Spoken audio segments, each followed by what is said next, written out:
জন্য গুরুত্বপূর্ণ। আমরা আরেকটু কিছু মতামত বা প্রশ্ন নিয়ে তারপর আমরা প্যানেলে আসব। আমি Mahjabin, centre for human rights studies থেকে।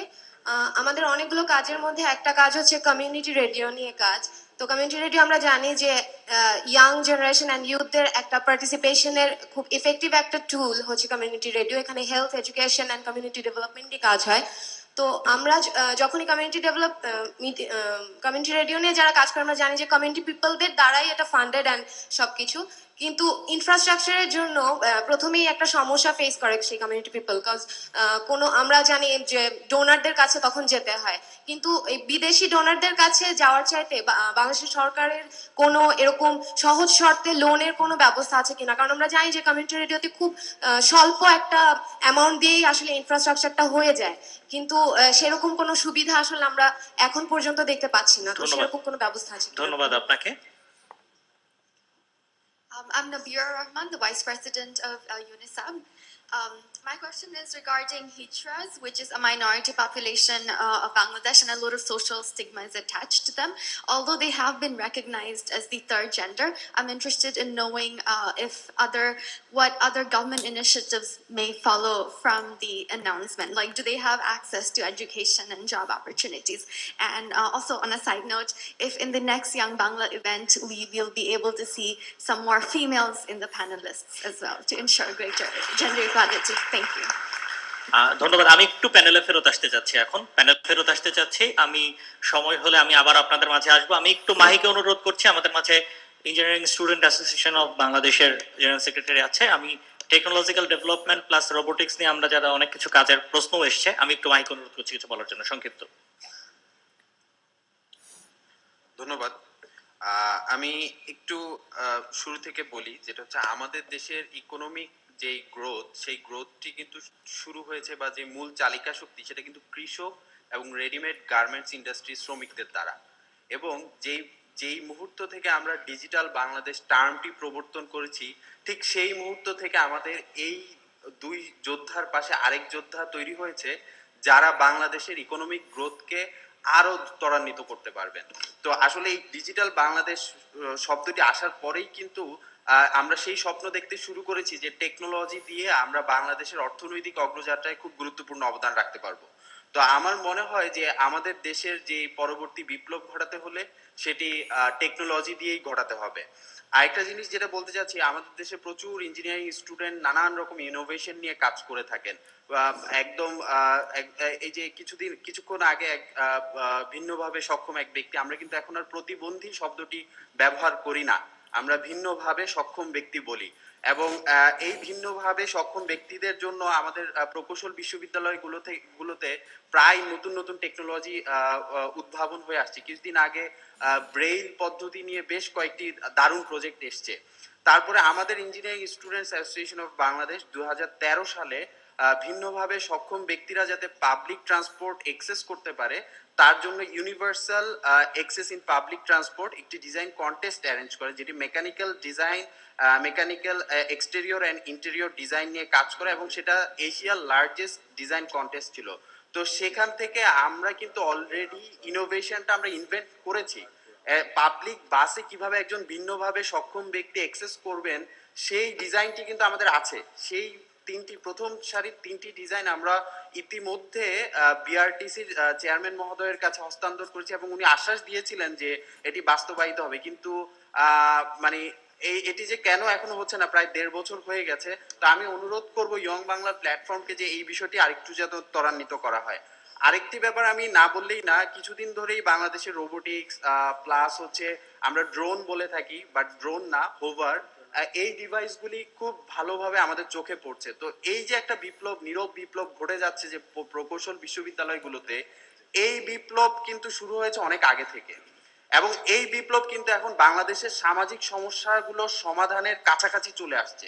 বাংলাদেশের সামাজিক ছোট ছোট একদম গানের পাইরেসি রোধ থেকে শুরু করে একদম একজন ভিন্নভাবে সক্ষম ব্যক্তি কিভাবে পড়তে পারবেন, লিখতে পারবেন, কিভাবে পথ চলতে পারবেন, কারো সাহায্য ছাড়া কিভাবে এক জায়গা থেকে আরেক জায়গায় গুগল ম্যাপ দিয়ে যাবেন, এই টেকনোলজি কিন্তু চলে আসছে। আমাদের স্টুডেন্টরা অত্যন্ত মেধাবী, অত্যন্ত দেশপ্রেমিক এবং অনেক প্রোঅ্যাক্টিভ, তারা কিন্তু ইনোভেশন নিয়ে কাজ করছে এবং ইনোভেশনগুলি আছে।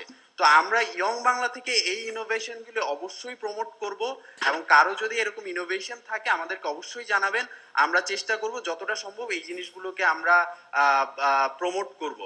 আর হচ্ছে ইয়ং বাংলা থেকে আমরা যেটা এর পাশাপাশি যেটা করব, যে এই যে সারা দেশের যে ইনোভেশনগুলি আছে, এই ইনোভেশনগুলি কিন্তু খুব অ্যামেচার। এখানে প্রফেশনাল টাচ দিতে হলে এদের নিজেদের মধ্যে একটা নেটওয়ার্কিং দরকার, এবং এই যে সরকারি একটা প্যাট্রোনাইজেশন দরকার, এবং ইন্ডাস্ট্রি আসতে হবে। সো একাডেমিয়া, ইন্ডাস্ট্রি এবং আমাদের যে গভর্নমেন্ট লেভেল, এই তিনের সমন্বয় কিন্তু ইয়ং বাংলা করতে পারে। তো আমি আশা রাখবো যে ইয়ং বাংলা এই কাজটি করবে, এবং আমাদের দেশের যে তারুণ্যের যেই উচ্ছ্বাস, আমাদের তারুণ্যের যেই মেধা, তারুণ্যের যেই ইনোভেশন, সেটি দেশের সামাজিক সমস্যা সমাধানের জন্য কাজে লাগবে। ধন্যবাদ। অসংখ্য ধন্যবাদ মাহিকে। আমরা একজন প্রকৌশলীর বক্তব্য শুনছিলাম, আমাদের ডিজিটাল বাংলাদেশের দিকে যারা এগিয়ে নিয়ে যাবে, একজন তরুণ প্রকৌশলী। আমি আবার জয় ভাইয়ের কাছে আসবো আরো কিছু প্রশ্ন ছিল সেগুলোর উত্তর নিয়ে। ধন্যবাদ। লাস্টে দুটি প্রশ্ন ছিল যে এই কমিউনিটি রেডিওর জন্য ঋণ, তো এখানে আমাদের এসএমই ফাউন্ডেশনের ঋণ আছে, আর আমাদের সরকারি পক্ষ থেকেই কিন্তু আমরা মাইক্রো ক্রেডিট দেই, ক্ষুদ্র ঋণ আমরা দিয়ে যাচ্ছি। এটা কিন্তু অনেকেই জানে যে এখন বাংলাদেশে কিন্তু সবচেয়ে বড়, সবচেয়ে বেশি মাইক্রো ক্রেডিট দেয় বাংলাদেশ সরকার, আওয়ামী লীগ সরকার।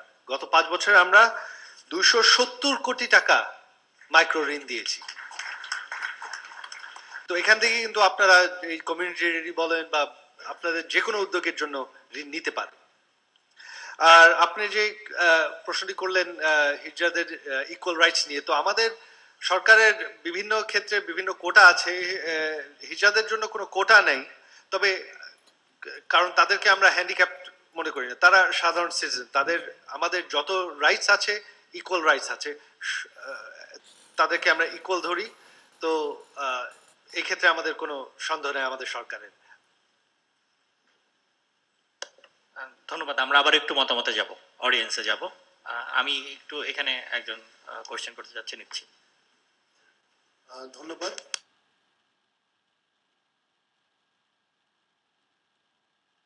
Allowed to ask questions, but thank you, Naim Bhai, for engaging us. একটা রেকমেন্ডেশন বা একটা সাজেশন বলার জন্য, প্রথমত it's highly commendable honourable adviser যেটা বললেন যে এনার্জি মিনিস্ট্রি যদি আসলেই 500 আপনার ইউথ থেকে 500 জনকে একটা ইন্টার্নশিপ প্রোগ্রামে নেওয়া হয়, আমার মনে হয় এটা ডেফিনেটলি ভেরি ভেরি কমেন্ডেবল। কারণ আমরা দেখতে চাই প্রাইভেট সেক্টর থেকে, যদি আমি একটা অবজারভেশন আপনাদেরকে বলি, সেটা হচ্ছে যে অনেক সময় আমরা যখন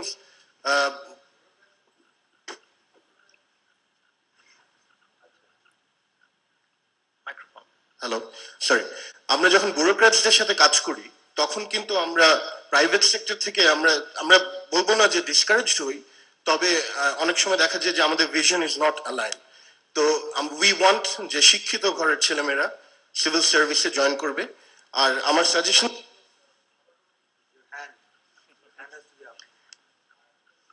আপনি আরেকটা নিয়ে নেন। সরি, যেহেতু আমরা একটা ইউথ প্ল্যাটফর্ম নিয়ে কথা বলছি, বারবার কিন্তু স্টুডেন্ট পলিটিক্সের কথা চলে আসবে। এটা আমার সাজেশনটা ছিল ব্যক্তিগত এক্সপিরিয়েন্স থেকে, যেহেতু I had the privilege to study abroad. আপনারা একজন মানে প্রোগ্রেসিভ একটি পলিটিক্যাল পার্টির সম্পৃক্ত হওয়াতে আপনারা এই ধরনের কি কোনো উদ্যোগ নিতে পারেন যে আমরা যদি যারা স্টুডেন্ট পলিটিক্সে জয়েন করবে, তারা যদি তাদের সাবস্ক্রিপশনটা যদি পারফরমেন্স লিঙ্কড হতে পারে একাডেমিকলি, এটা যদি সিজিপিএ লিঙ্কড হতে পারে, তাহলে আমরা এনশিওর করতে পারবো যে আমাদের ফিউচার লিডাররা যেন মেধাবী ছাত্র হয়। Thank you very much. অসংখ্য ধন্যবাদ। আমরা আরো কিছু মতামত একটু নিতে চাই, আমরা ভলান্টিয়ারদের অনুরোধ করছি। হ্যালো, আমি পল্লব। আমি প্রশ্ন করতে চাইছি,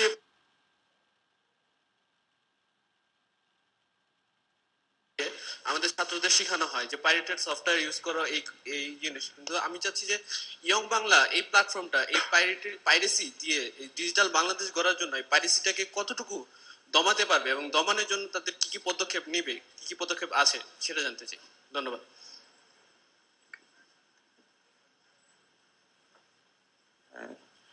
ধন্যবাদ আমাকে একটু ফ্লো দেওয়ার জন্য। আমি শরীফুল ইসলাম, এসেছি নীলফামারী থেকে। আমাদের একটা ছোট সংগঠন আছে নীলসাগর। আমরা মূলত কাজ করি শিক্ষাকে নিয়ে। আমাদের মূল থিম হচ্ছে আমি চাই না অন্ন, চাই না বস্ত্র, অ আ ক খ হোক, নীলফামারী উন্নয়নে আসল অস্ত্র। আমরা শিক্ষার মাধ্যমে দারিদ্র্য দূরীকরণের জন্য কাজ করে যাচ্ছি। কিন্তু এর আগে আমি একটু কথা অ্যাড করতে চাই। এসি রুমে বসে টেবিল চাপড়িয়ে যদি আমরা কোনো বিল পাশ করি, কিন্তু বিলটা যদি কোনো বাস্তবায়নের মুখ না দেখে, তাহলে ভিশন 2021 এটা কোনোভাবেই বাস্তবায়ন করা সম্ভব না। আমরা মূলত কাজ করি নীলফামারীর রুট লেভেল পর্যায়গুলোতে। সেখানে আমাদের পার্সোনাল এক্সপিরিয়েন্স থেকে আমরা বলছি। আমি এখানে একটু আরেকটা জিনিস অ্যাড করতে চাই। আমাদের যখন তরুণ যে ইউথরা, এদেরকে বিভিন্নভাবে রাজনীতিকভাবে আমাদের তরুণদের দারিদ্র্যকে পুঁজি করে বিভিন্ন রাজনৈতিক গোষ্ঠী বিভিন্ন দুষ্ট চক্রে আমাদেরকে লিপ্ত করছে। আমি আমি একটা পলিটিক্যাল দলের নামে অ্যাড করতে চাচ্ছি যে আমাদের নীলফামারীতে আমরা কাজ করার ক্ষেত্রে দেখেছি জামাত বিভিন্ন তরুণদেরকে, মেধাবী তরুণদেরকে টার্গেট করে তারা প্রতি মাসে একটা ফান্ডিং দেয়।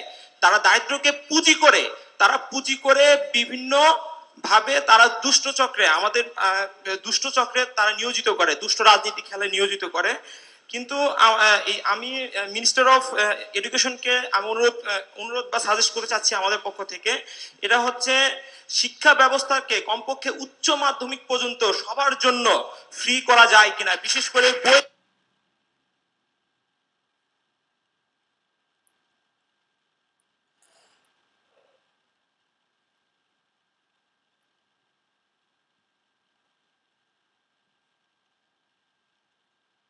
অনেক ছেলেরা ঢাকা বিশ্ববিদ্যালয়ের মতো বিশ্ববিদ্যালয়ে এসে ভর্তি পরীক্ষা দেওয়ার সময় অনেক প্রবলেম ফেস করে, তারা ইকোনমিক্যাল সাপোর্ট পায় না। এই ক্ষেত্রে গভর্নমেন্ট বা মিনিস্টার অফ এডুকেশন কোনো হেল্প করতে পারে কিনা। অসংখ্য ধন্যবাদ আপনাকে। আমরা একটু এখন আমি ফারুকউদ্দিন, রাজবাড়ী ডিবেট অ্যাসোসিয়েশন থেকে বলছি।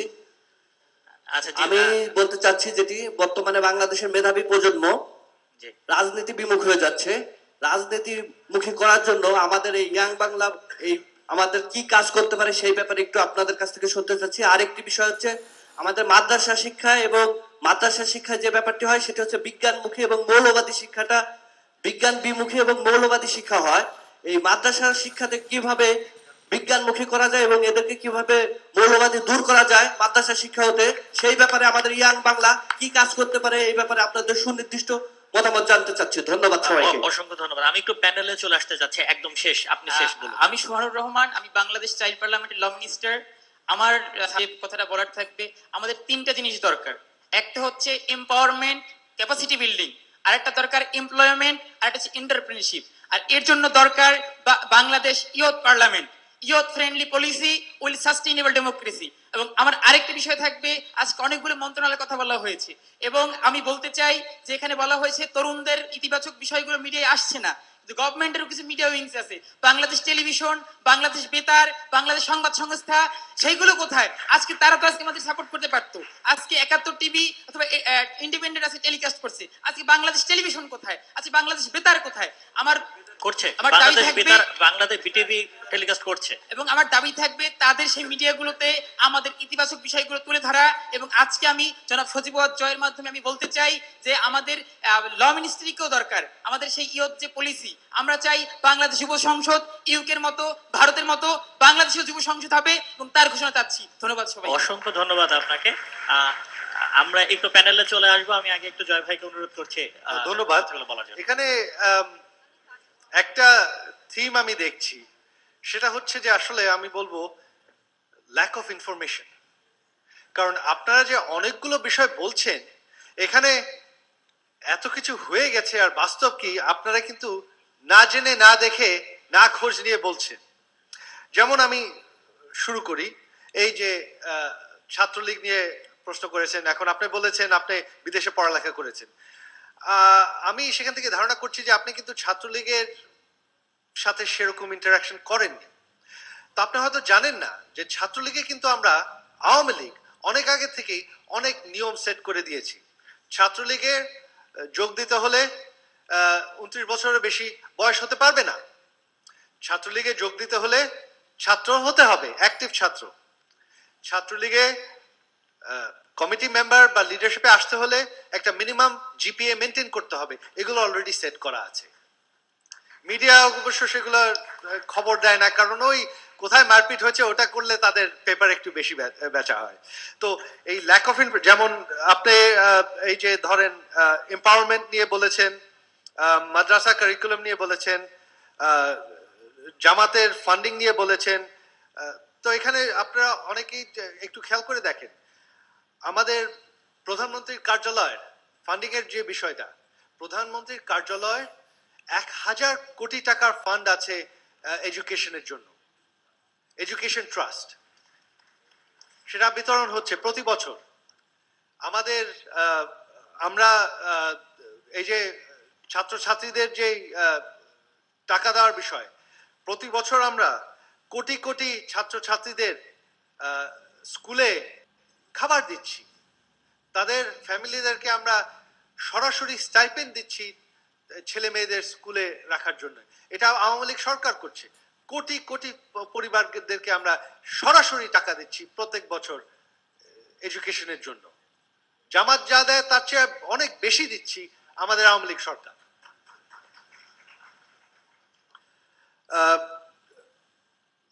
এই যে মাদ্রাসা কারিকুলাম মডার্নাইজেশন, সেটার কাজ অলরেডি হয়ে গেছে, পলিসি অলরেডি হয়ে গেছে যে মাদ্রাসা কারিকুলামও সায়েন্স শেখাতে হবে, অঙ্ক শেখাতে হবে, শুধু ধর্ম শেখালে হবে না।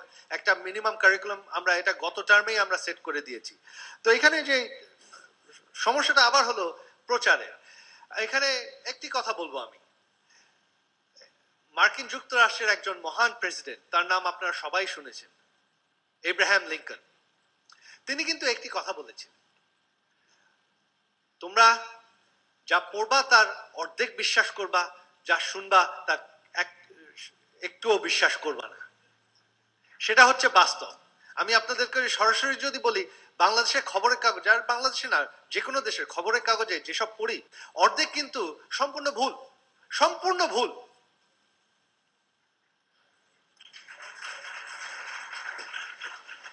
তো আমি আপনাদের অনুরোধ করব যে সঠিক তথ্য নিজেরা একটু খোঁজ নিয়ে দেখেন। শুধু ওই ধারণা করলে হবে না, খবরে যা পড়ি সেটা বিশ্বাস করলে চলবে না। আসলে একটু খোঁজ নিয়ে দেখেন কোথায় কি হচ্ছে। আসলে আমাদের আওয়ামী লীগ সরকার যে পরিমাণ টাকা বিতরণ করে বাংলাদেশের মানুষের, এটা জামাত তার ধারে কাছে আসতে পারে না, অন্য কেউ বাংলাদেশের ইতিহাসে করেনি। তারপর অন্যান্য প্রশ্ন নিয়ে যদি কারো কিছু বলার থাকে প্লিজ। আমজাদ একটু বলতে যাচ্ছিল। আচ্ছা, আমরা যেটা বলছিলাম যে ইয়াংদের পার্টিসিপেশন পলিসি মেকিং এ, তো আমরা যেটা করতে পারি যে আমরা ইয়াং বাংলা থেকে তো বিভিন্ন আমাদের পলিসি পার্লামেন্ট করছি। তো হয়তো আমাদের জাতীয় সংবিধানের 65 অনুচ্ছেদে বলা আছে যে আমাদের সংসদে 50টি আসন মহিলা সংসদ সদস্যদের জন্য সংরক্ষিত করা থাকবে। তো আমরা কেননা পুরো বাংলাদেশ থেকে আমাদের ভয়েস রেইজ করে যে আমাদের তরুণদের থেকে অন্তত 10টা থেকে 15টা আসন হয়তো সংরক্ষণ করা থাকতে পারে, এটা আমরা আমাদের ভয়েস রেইজ করে আমরা পৌঁছে দিতে পারি পলিসি মেকারদের কাছে। না, ওটা তো ডাইরেক্টলি ইলেক্টেড। আমজাদকে ধন্যবাদ। আমি একটু রুম্মানকে দিচ্ছি একটু। আমি নীলফামারীর যে ইনফরমেশনটা আসলো সেই জায়গা থেকে উল্লেখ করে বলছি যে মানে ইয়াং বাংলা প্ল্যাটফর্মটা এই কাজটা যেটা আপনারা অলরেডি প্রেজেন্টেশনে দেখেছেন, আসলে এটা একটা উদ্যোগের শুরু এবং আপনারা এই জিনিসটাকে ছড়িয়ে দিবেন এবং বাংলাদেশের সমস্ত ইয়ুথ অর্গানাইজেশনগুলো, সমস্ত ইয়ুথ ইনিশিয়েটিভগুলো যাতে ইয়াং বাংলা প্ল্যাটফর্মের মাঝে আসে এবং একজন আরেকজনকে যেমন ফ্যাসিলিটেট করে, প্লাস এই ইনফরমেশনগুলো যাতে আপনারা দিতে পারেন। লাইক নীলফামারী থেকে আপনি যে ইনফরমেশনটা দিলেন, এরকম হয়তো এরকম প্রচুর ইনফরমেশনস আছে যে ইনফরমেশনসগুলো যদি ইয়াং বাংলা প্ল্যাটফর্মে আপনারা দেন, এই প্ল্যাটফর্ম থেকে আমাদের যে সেক্রেটারিয়েট অফিস থাকবে সিআরআইতে, অ্যাজ ওয়েল অ্যাজ আমাদের যে পুরো আমরা সমস্ত ইয়ুথ অর্গানাইজেশনগুলো আমরা তো সহযোগিতা করছি ইয়াং বাংলাকে। সো এই প্ল্যাটফর্মের মাধ্যমে আবার প্রত্যেকটা মিনিস্ট্রি আমাদের এই প্ল্যাটফর্মের সাথে ইন্টিগ্রেটেড আছে। সো যেখানে যে ইনফরমেশনটা প্লেস করা প্রয়োজন হয়তো আপনারা এখন দিতে পারছেন না, সেই জিনিসটাই আপনারা আসলে পারবেন ইয়াং বাংলা প্ল্যাটফর্মের মাধ্যমে। সো আপনাদের এই ইনফরমেশনগুলো যদি দেন, আমরা সংশ্লিষ্ট কর্তৃপক্ষের কাছে অবশ্যই সেটা তুলে ধরবো এবং শুধু তুলে ধরা না, সেটা যাতে ফলো আপ করার ব্যাপার যেটুকু থাকে সেটুকু আমরা অবশ্যই করার চেষ্টা করব। ধন্যবাদ। রুমানকে ধন্যবাদ। আমি মতামত নেওয়ার আগে ছোট্ট একটি কথা বলতে চাই, সেটা হচ্ছে যে আপনারা এই জায়গাটিতে বিশ্বাস রাখতে পারেন যে আমরা অবশ্যই আপনাদেরকে নিয়ে এই যে মন্ত্রণালয়গুলোকে আমাদেরকে সহযোগিতা এগিয়ে এসছে তাদেরকে এক মুহূর্ত ফ্রি থাকতে দেব না। আমরা রেগুলার নিয়মিত মন্ত্রণালয়গুলোতে নক করব, আমাদের এই সমস্যাগুলো প্রতিনিয়ত তাদের সামনে তুলে আনবো এবং আমরা চেষ্টা করব আপনাদের সাথে রেগুলার কমিউনিকেশন মেনটেন করার মাধ্যমে যেই তথ্যগুলো আমরা জানি না, হয়তো সেই প্রকল্পটি আছে, হয়তো সেই সহযোগিতার হাতটি অবারিত ভাবেই আমাদের সামনে দিয়ে রেখেছে, কিন্তু আমরা দেখতে পাচ্ছি না, আমরা চিনে নিতে পারছি না। আমরা এই প্ল্যাটফর্মের মাধ্যমে একত্রিত হয়ে সেই জায়গাটি, সেই সেতু, সেই মেলবন্ধনটি করব। এটি আমাদের একটি অন্যতম উদ্দেশ্য এবং এই উদ্দেশ্যটির পেছনে আমরা লেগে থাকবো। এই ব্যাপারে আমরা নিশ্চিত আপনাদের সহযোগিতাও কিন্তু আমাদের একান্তভাবে প্রয়োজন, যে আপনারা আপনাদের এই পরামর্শগুলো নিয়ে, আপনাদের কথাগুলো নিয়ে আমাদের কাছে আসেন, আমরা যেন সেই জায়গাটির মেলবন্ধনটি তৈরি করতে পারি। আমাদের যে সুযোগগুলো সরকার, বেসরকারি প্রতিষ্ঠানগুলো দিয়ে রেখেছে আপনাদের কাছে পৌঁছাতে পারি। আমরা আবার একটু আপনাদের কাছে যাচ্ছি অডিয়েন্সে। হ্যালো, আসসালামু আলাইকুম। আমার নাম জসিম হাসান। আমরা এই একটা কোম্পানি থেকে এসেছি, স্টেস নামের একটা এনজিও থেকে এসেছি আমি। আমরা আসলে রিনিউয়েবল এনার্জি নিয়ে কাজ করি। তো আমার প্রশ্নটা হলো, আমরা কিভাবে ইয়াং বাংলার সাথে একসাথে থেকে রিনিউয়েবল এনার্জি নিয়ে কাজ করতে পারি? ধন্যবাদ।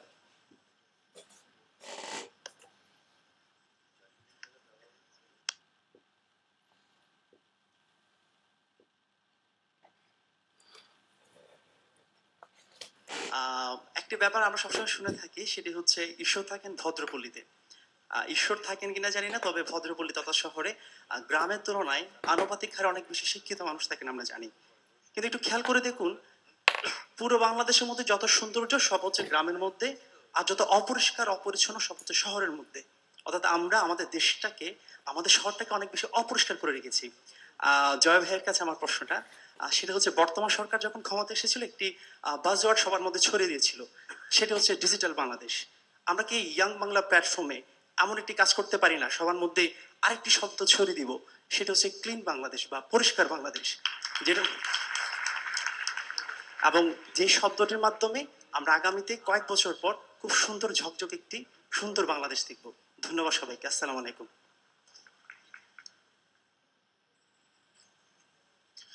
Assalamu alaikum. I'm Shahwasi from United International University, and my question is about the ICT system. Thanks to you, a lot of information is now available on the internet, এবং আমরা actually অনেকে সেই সব ওয়েবসাইটে যেয়ে গভর্নমেন্ট প্রসেস সম্পর্কে অনেক কিছু শিখে যাচ্ছি, বাট আফটারওয়ার্ডস যখন আমরা সেই অফিসারে যাচ্ছি, তারা আমাদেরকে হাঁ করে তাকিয়ে থাকে যে কি বলছে। ইন্টারনেট বলছে একরকম পেপারস লাগবে, ওরা বলছে অন্যরকম, এবং দিনের শেষে ওই নিচতলার ভাইয়া টাকা দিচ্ছি প্লিজ করিয়ে দেন। সো প্লিজ যে ইনফরমেশন আমাদের দেওয়া হচ্ছে, প্লিজ গভর্নমেন্ট এমপ্লয়কে সেটা দেওয়া যায় কিনা প্লিজ। Thank you. আমি সুমাইয়া বলছি, মৃত্তিকা থেকে এসেছি। এটা মেইনলি পথ শিশুদের শিক্ষার জন্য কাজ করে, এবং ইয়াং বাংলার প্ল্যাটফর্মে এসে যেটা জানতে পেরেছি, এখানে আরও অনেক অর্গানাইজেশন আছে। তো ইয়াং বাংলা এবং বাংলাদেশ গভর্নমেন্ট এদের কি কোনো এরকম প্ল্যানিং